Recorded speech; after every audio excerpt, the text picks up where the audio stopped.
አይገባቸውም ነው። እንዴት ነው አሁን ምንድነው የሚለን ማቴዎስ ወንጌል ምዕራፍ 19 ቁጥር 9 ላይ እኔ ግን እላችኋለሁ ያለ ዝሙት ምክንያት ሚስቱን ፈቶ ሌላኛይቱን የሚያገባ ሁሉ ያመነዝራል። ስለዚህ ግዴታ አንድ ሰው ለመፋታት ምን ማድረግ አለበት? ሌላ ዝሙት መስራት አለበት ማለት በቃ ይፋታል። የዛን ጊዜ በቃ ችግር የለውም አብሽር በቃ ፍታ ትባላለህ ማለት ነው።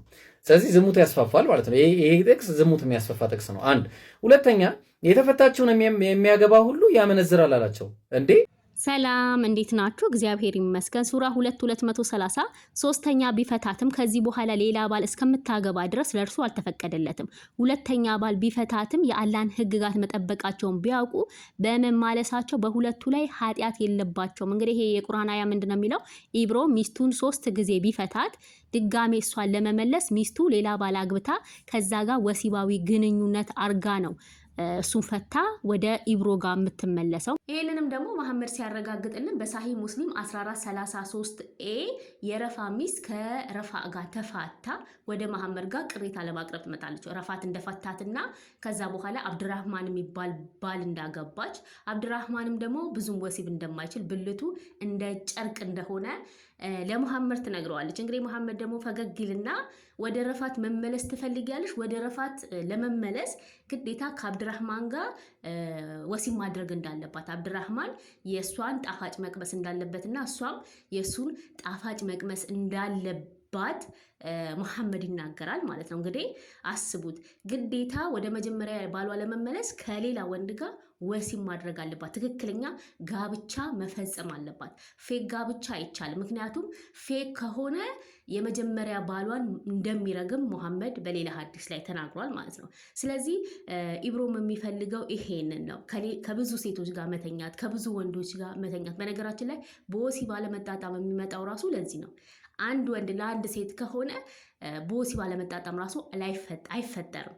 ምክንያቱም ለምሳሌ ኢብሮ 4 ሚስት አንዷን ሴት ከ3ቱ ሴቶች ጋር ነው የሚያነጻጽራቸው። ያኒ 3ቱ ሴቶች እንዴት ናቸው፣ ከነሱ ጋር እንዴት ነው የማደርገው፣ እችስ እንዴት ናት እያለ ነው። ከዛ በኋላ ነው በወሲብ አለመጣጣም የሚመጣው። እንግዲህ አሁን እችም ሴት ሌላ ወንድ ጋር ሄዳ አይታ ነው ብልት ማማረጥ የጀመረችው። ስለዚህ ይሄንን ነው እሱ የሚወደው። ይሄ ነው የሚያስደስተው።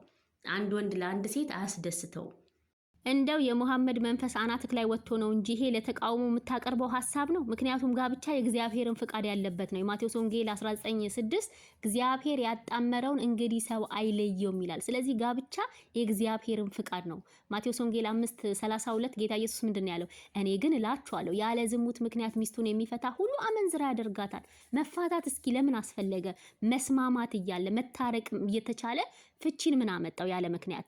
አንደኛ ቆሮንቶስ 7:10 ሚስትም ባሏን አትለይ፣ ብትለይ ግን ሳታገባ ትኑር ወይም ከባሏ ትታረቅ። ከተጣሉ መታረቅ ይቻላል።